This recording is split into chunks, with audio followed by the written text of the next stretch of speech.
Assalamualaikum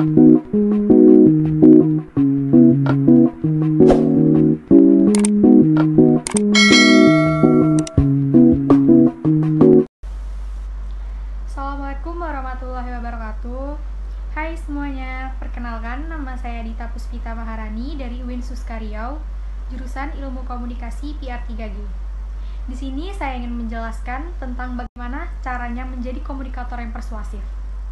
Yang penasaran tentang bagaimana cara menjadi komunikator yang persuasif, tonton videonya sampai akhir ya.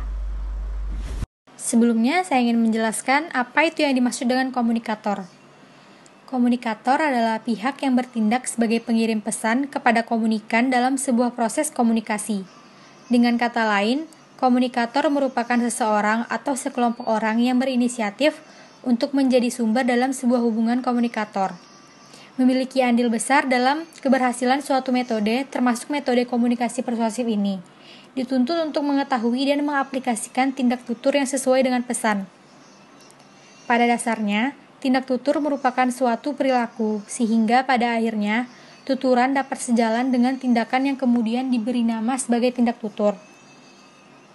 Tindak tutur merupakan komunikasi linguistik yang tidak hanya berfungsi untuk menyampaikan pesan atau informasi, tapi sekaligus untuk melakukan sebuah tindakan.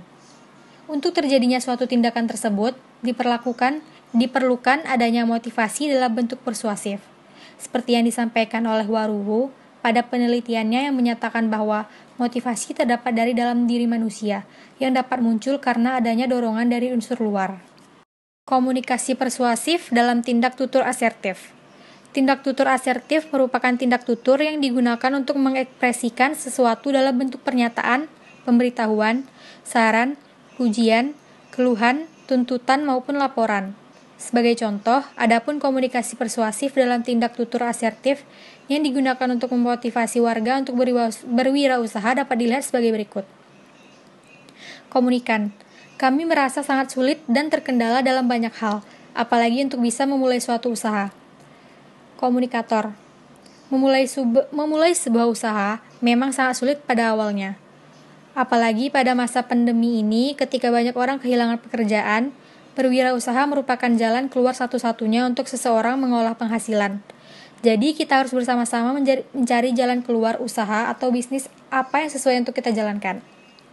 Berdasarkan contoh di atas, dapat dilihat adanya pesan yang tersirat dari percakapan tersebut, berupa ajakan yang bersifat memotivasi yang ditunjukkan kepada warga untuk tetap berusaha dan memulai bisnis.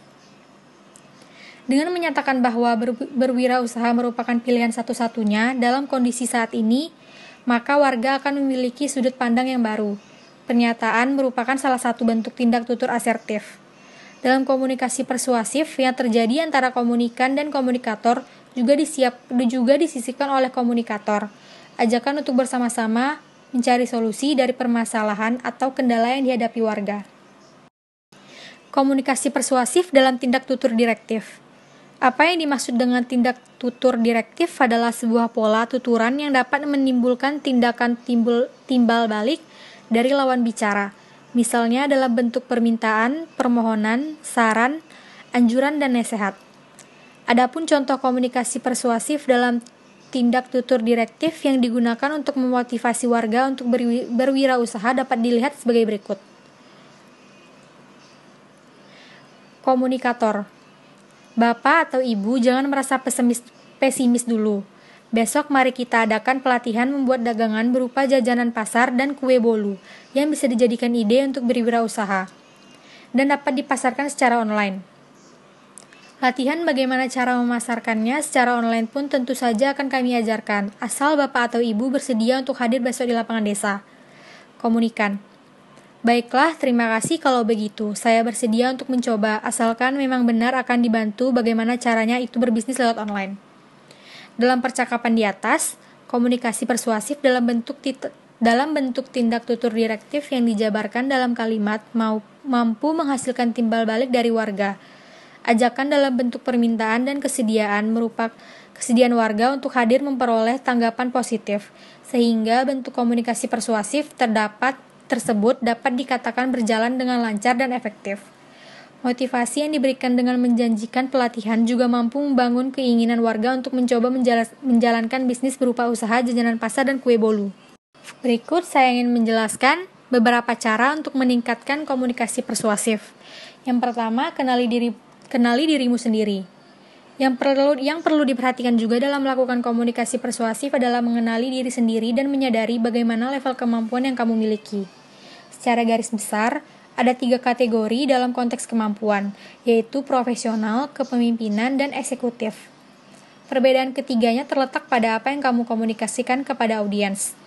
Pertama, secara profesional, berarti kamu mampu melakukan komunikasi persuasif yang membuat audiens mau mendengar pesan yang kamu sampaikan.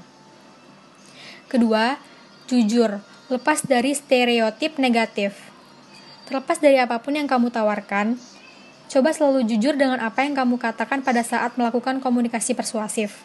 Banyak yang menganggap sales dengan stereotip negatif. Entah itu barang nyatanya tidak sesuai dengan yang ditawarkan.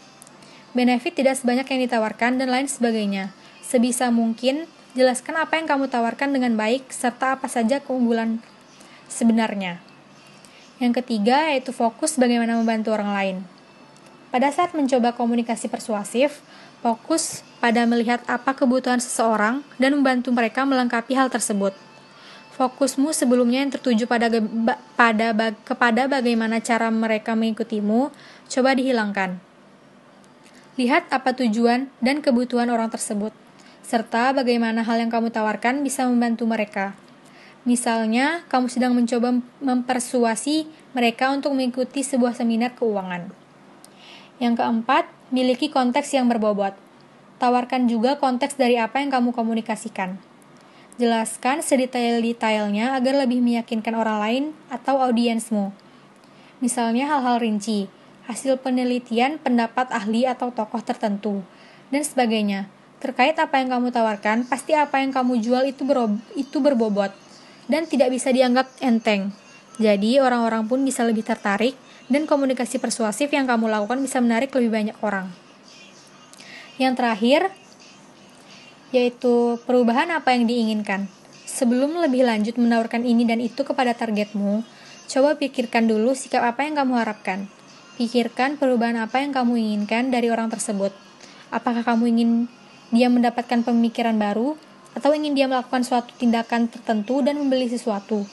Dengan mengerti perubahan yang kamu inginkan, cara komunikasi persuasif yang kamu lakukan pun bisa menyesuaikan. Baik, itu dia hasil penjelasan saya tentang bagaimana menjadi komunikator yang persuasif. Semoga apa yang saya jelaskan tadi dapat bermanfaat bagi kita semua. Terima kasih, saya tutup dengan wassalamualaikum warahmatullahi wabarakatuh. Terima kasih.